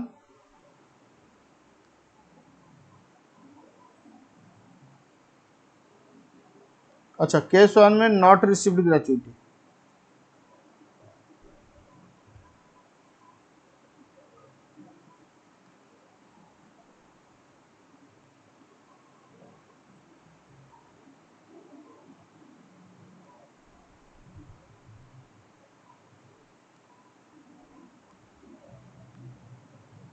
if he is not receiving gratuity.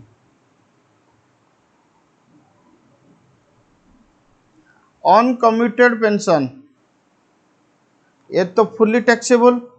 On commuted pension कितना था? 1,40,000 plus 16, 1,56,000।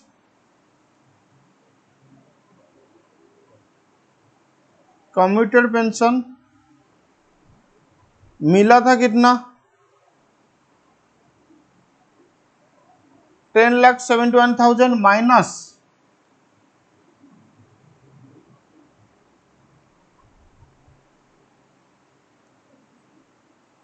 17,85,000 का था।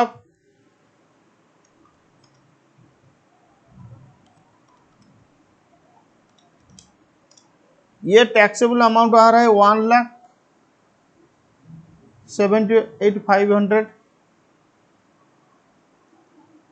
तो टैक्सेबल पेंशन हो जाएगा 1,78,500 plus 1,56,000।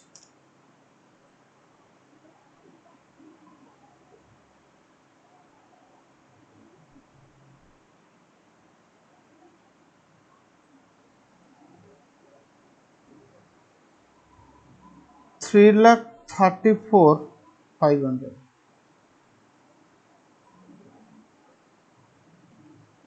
Case 2, if he received gratuity.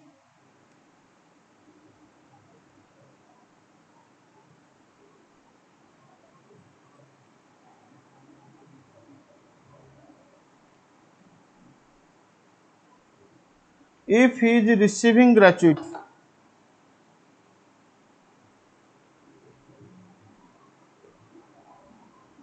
on commuted pension 1,56,000,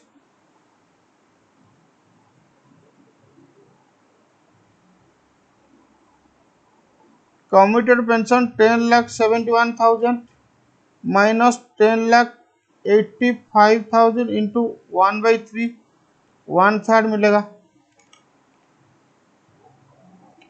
17,85,000। Sorry,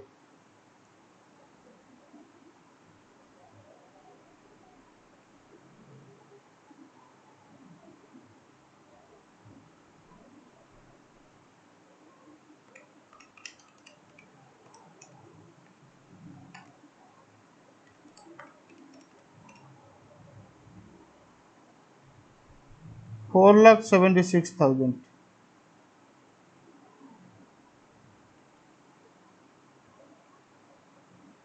taxable pension हो जाएगा तुम्हारा 4,76,000 प्लस 156,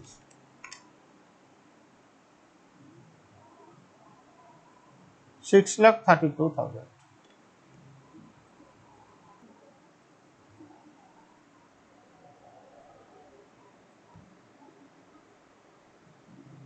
नेक्स्ट देखो, नेशनल पेंशन सिस्टम या एनपीएस। ये बहुत सिंपल थियोरेटिकल कॉन्सेप्ट, थोड़ा रीड करना पड़ेगा। रीड करो, थोड़ा सा प्रोविजन याद रखना पड़ेगा। NPS is applicable to the new entrants to government service और एनी अदर एम्प्लॉयर।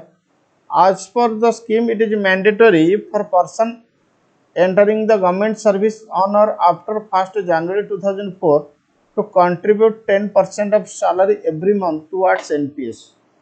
1 जनवरी 2004 के बाद जो लोग गवर्नमेंट सर्विस करेंगे, every month 10% of salary NPS scheme में डिपॉजिट होगा।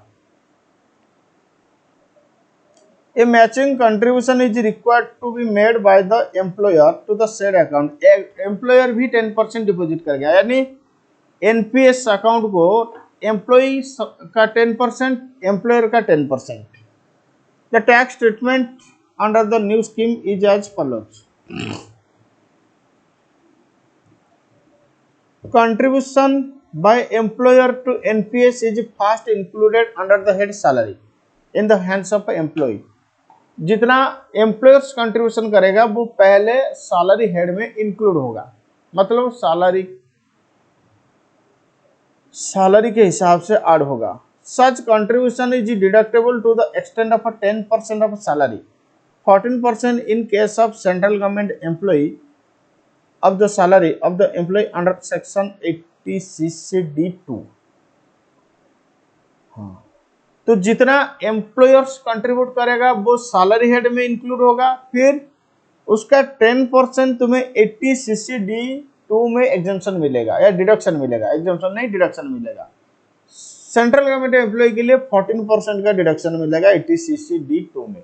ये डिडक्शन चैप्टर में हम कवर करेंगे। Employee's contribution to NPS to the extent of 10% of salary of the employee is also deductible under section 80 CCD1।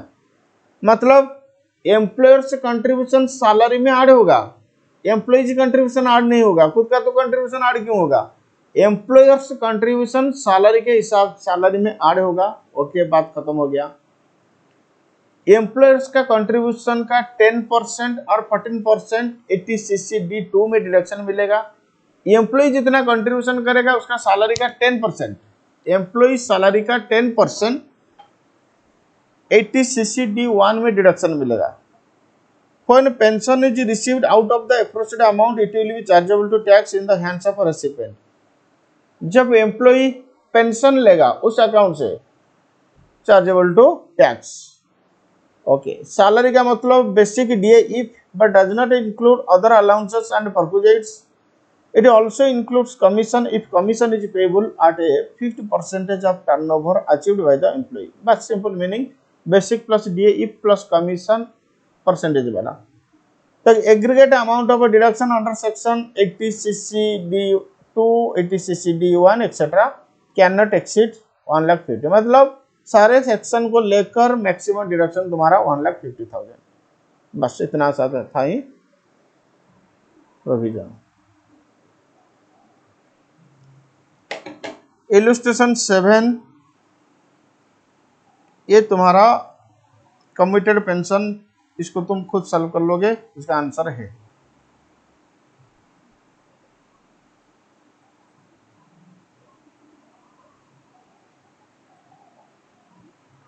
Next देखो, treatment of retrenchment compensation. Treatment of retrenchment compensation. Retrenchment means cancellation of a contract of a service by employer. Employer निकाल दिया, इसको कहते हैं retrenchment. Employer जब निकाल देता है इसको कहते हैं retrenchment. Any compensation received by a worker at the time of retrenchment is exempted to the extent of minimum of the following। मतलब lower of the following is exempted। lower of the following is exempted। Actual amount received 5 lakhs, 50 lakhs नहीं 5 lakhs। An amount calculated in accordance with the provision of section 25FB of Industrial Dispute Act। मतलब amount determined as per Industrial Dispute Act। Under the said act, a workman is entitled to retrenchment compensation equivalent to 15 days average pay for every completed year of service or any part thereof in excess of 6 months। इसका मतलब completed year of service, हाँ, अगर fraction आ रहा है तो 6 month से ज्यादा होगा तो 1 ईयर 1 ईयर कंसिडर किया जाएगा। 25 ईयर 6 मंथ 5 डेज 26 ईयर होगा। ये सिंपल पॉइंट। और कंप्लीटेड ईयर के लिए 15 दिन का सैलरी तो 15 डेज सैलरी। तुम ऐसे बोल सकते हो कि इंडस्ट्रियल डिस्प्यूट एक्ट क्या कहता है कि अगर एक आदमी को तुम रिट्रीच करोगे तो उसको कंपेंसेशन देना पड़ेगा 15 दिन का salary for every completed year of service और part thereof in excess of 6 month. Okay, ये बहुत simple provision. In case where the compensation is paid under any scheme approved by the central government nothing shall be taxable. अगर central government approve किया retrenchment scheme को then fully exempt. क्या बोला? और एक बार नोट्स को रीड करो। In case where the compensation is paid under any scheme approved by the central government nothing shall B taxable। Compensation received by a workman at the time of closing down the undertaking in which he is employed is treated as compensation received at the time of his retrenchment। मतलब factory बंद हो गया, shutdown हो गया, तो employ को जो compensation मिलेगा ये भी retrenchment compensation.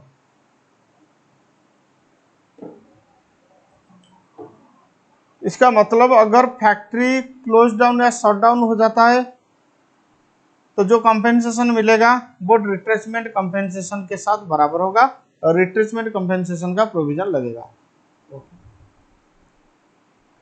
Voluntary retirement scheme VRS, if an employee accepts retirement willingly in lieu of compensation then such retirement is known as voluntary। देखो एम्प्लॉयर निकाल दिया रिट्रेंचमेंट, एम्प्लॉई चला गया, एम्प्लॉय बोला कि मैं और काम नहीं करूंगा, मुझे कुछ कंपेंसेशन दे दो, मैं जॉब छोड़ दूंगा, ये होगा तुम्हारा voluntary retirement. VRS voluntary retirement compensation received और receivable, underline the word received या रिसीवेबल। रिसीव्ड हुआ तो टैक्सेबल, रिसीवेबल होगा भी taxable. Is eligible for exemption subject to the following condition, मतलब कुछ एग्जेम्पशन मिलेगा बाकी टैक्सेबल।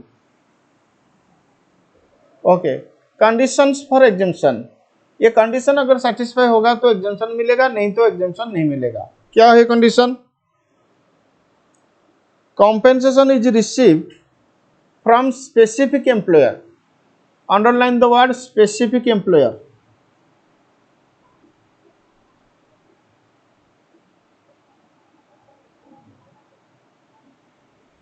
फिर compensation is received as per voluntary retirement scheme framed in accordance with prescribed guidelines। दो कंडीशन सेटिस्फाई करना पड़ेगा तो जाके कॉम्पेंसेशन VRS का एग्जेम्पशन मिलेगा। कंडीशन नंबर 1, स्पेसिफिक एम्प्लॉयर से कॉम्पेंसेशन मिलना चाहिए, फिर गाइडलाइन के हिसाब से।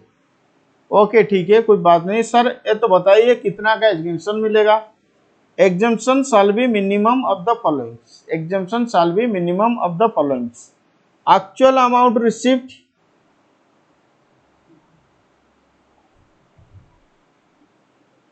actual amount received as per guidelines or 5 lakh whichever is lower। Guidelines क्या है? Scheme VRS must be applicable to all employee other than director, director को VRS नहीं अप्लाई नहीं होगा। Who have either completed age of 30 years और has completed 10 years of service. देखो या तो तुम्हें 40 ईयर कंप्लीट होना चाहिए, नहीं तो 10 ईयर सर्विस कंप्लीट होना चाहिए। ये गाइडलाइंस के हिसाब से अगर VRS ले रहे हो तो एग्जेम्पशन मिलेगा, अदरवाइज एग्जेम्पशन नहीं मिलेगा, फुली टैक्सेबल होगा। This condition is however not applicable in case of an employee of a public sector company. हाँ, पब्लिक सेक्टर कंपनी में 40 ईयर्स एज 10 ईयर सर्विस ये कंडीशन अप्लाई नहीं होगा।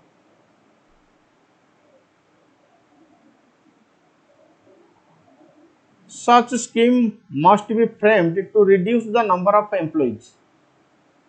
हाँ, एम्प्लॉई कम करने के लिए VRS स्कीम फ्रेम होना चाहिए। The vacancy caused by VRS is not to be filled up, जो वैकेंसी क्रिएट होगा VRS के द्वारा वो फिलअप नहीं होगा। अगर फिलअप होगा तो एम्प्लॉई कैसे रिड्यूस होगा? The retiring employee is not to be employed in another company or concern belonging to the same management।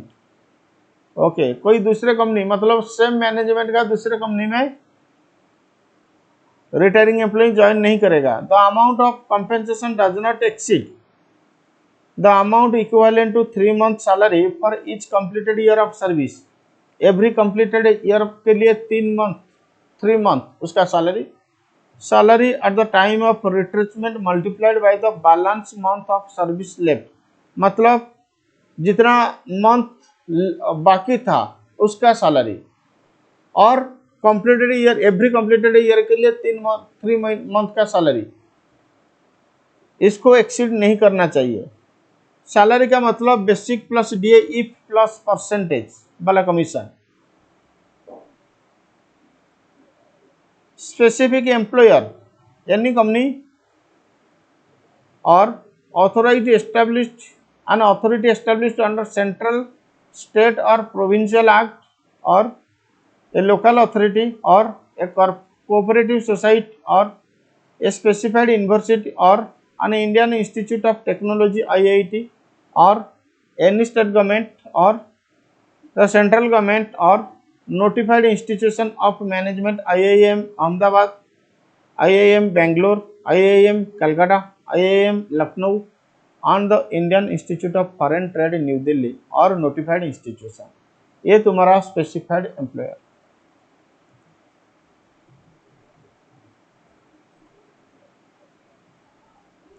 इसका प्रॉब्लम बाद में होगा, अभी थोड़ा थियोरेटिकल प्रोविजन कवर करते हैं। Treatment of annuity. Treatment of annuity.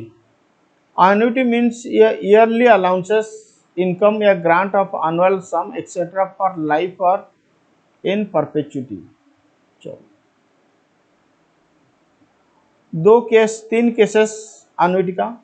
Annuity payable by a present employer whether voluntarily or contractual। मतलब annuity present employer दे रहा है, fully taxable as salary। If annuity is received from present employer, then it is fully taxable as salary। Annuity received from an ex-employer, fully taxable as profit in lieu of salary। Annuity received from a person other than employer, income from other sources में taxable। इसका मतलब है तो fully taxable, अगर present employer से मिल रहा है तो salary में fully taxable, अगर एक एम्प्लॉयर से मिल रहा है तो सैलरी में taxable, profit in lieu of salary. अगर अदर पर्सन मतलब any person other than employer से मिल रहा है, for example insure etcetera, then taxable under the head income from other sources under section 56। Next, treatment of salary received in lieu of notice period. Treatment of salary in lieu of notice period. When an employer retrenches an employee, then he has to give a proper notice. If an employer fails to do so, then he will have to pay salary equivalent to notice period apart from retrenchment compensation. Such amount is known as salary received in lieu of notice period and it is fully taxable। समझो।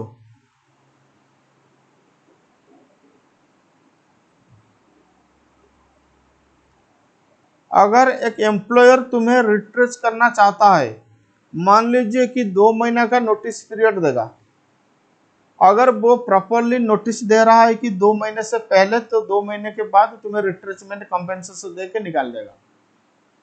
लेकिन अगर employer notice नहीं दे रहा है या notice देने को भूल गया,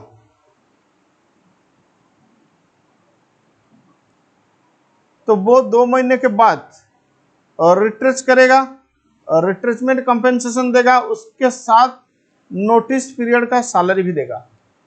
नोटिस पीरियड का सैलरी भी देगा। इसको कहते हैं salary in lieu of notice period. अगर सैलरी मिल रहा है in lieu of notice period, a fully taxable in the hands of all employ.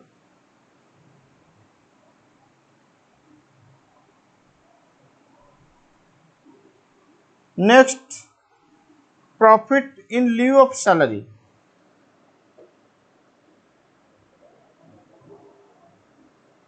Following receipts are taxable as profit lieu in lieu of salary. मतलब ये सारे items को हम बोलेंगे profit in lieu of salary.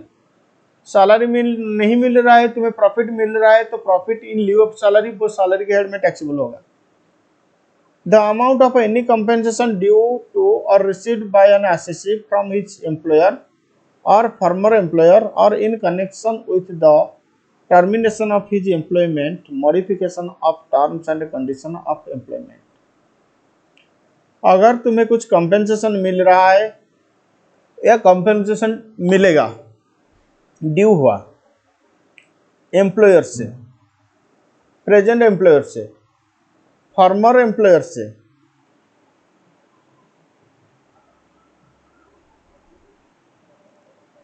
और in connection with termination of employment या modification of terms of condition या employment, इसको profit in lieu of salary बोला जाएगा। इसको profit in lieu of salary बोला जाएगा। Any payment due to or received by an assessee, any payment due to or received by an assessee from his employer, former employer, except the following.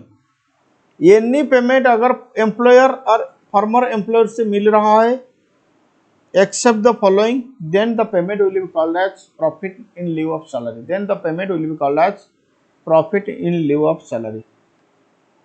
Gratuity को छोड़ के house rent allowances, committed pension, retrenchment compensation, payment from an approved superannuation fund, payment from statutory provident fund or public provident fund, payment from recognized provident fund to the extend of its exemption. मतलब ये सारे items profit in lieu of salary नहीं है। बाकी जो भी amount तुम्हें मिलेगा एम्प्लॉयर या फॉर्मर एम्प्लॉयर से, वो profit in lieu of salary. Any payment from unrecognized provident fund or such other fund to the extent to which it does not consist of contributions by assessee or interest on such contribution। अगर कुछ पैसा मिल रहा है unrecognised provident fund से, अगर कुछ पैसा मिल रहा है अनरिकॉग्नाइज्ड प्रोविडेंट फंड से या अदर फंड, जो तुम्हारा कंट्रीब्यूशन नहीं है या तुम्हारा कंट्रीब्यूशन का इंटरेस्ट नहीं है, तुम कौन हो? तुम एम्प्लॉय। देखो मान लो कि एम्प्लॉय कंट्रीब्यूशन क्या था 10,000, उसका इंटरेस्ट 2,000, अभी 12,000 मिल रहा है। एम्प्लॉई कितना कंट्रीब्यूशन किया था 10,000, उसका इंटरेस्ट कितना 2,000, अभी 12,000 मिल रहा है। ये profit in lieu of salary नहीं है। लेकिन मान लो कि 15,000 मिल रहा है, तो कितना एक्सेस मिल रहा है 3,000, ये 3,000 is profit in lieu of salary. और एक बार रीड करो, any payment from unrecognized provident fund, any payment from unrecognized provident fund or such other fund to the extent to which it does not consist of contribution by the assessee or interest on such contribution, any sum received by the employee under keyman insurance policy including the sum allotted by way of a bonus on such policy। अगर keyman insurance policy के लिए तुम्हें कुछ मिल रहा है including the bonus, then it is profit in lieu of salary, then it is profit lieu of salary। any amount due to or received by the employee in lump sum or otherwise prior to employment or after cessation of employment, employment से पहले अगर तुम्हें कुछ मिला था, employment के बाद अगर तुम्हें कुछ मिल रहा है, वो profit in lieu of salary, और profit in lieu of salary हमेशा fully taxable होगा। चलो इसके साथ हमारा रिटायरमेंट बेनिफिट्स खत्म हो गया। इस क्लास को हम यहीं पे खत्म कर रहे हैं। नेक्स्ट क्लास में हम शुरू करेंगे अलाउंसेस। अलाउंसेस के लिए 1 या 2 क्लास लगेगा। उसके बाद हम परक्विजिट्स डिस्कशन करेंगे। परक्विजिट के बाद प्रोविडेंट फंड डिस्कशन करेंगे। फिर सेक्शन 16 जो डिडक्शन था उसको डिस्कशन करेंगे। सैलरी चैप्टर खत्म हो जाएगा। थोड़ा सा लेंथी चैप्टर, लेकिन अच्छे से हम लोग डिस्कशन करेंगे। ओके, आज के लिए इतना। Thank you, tata, bye bye.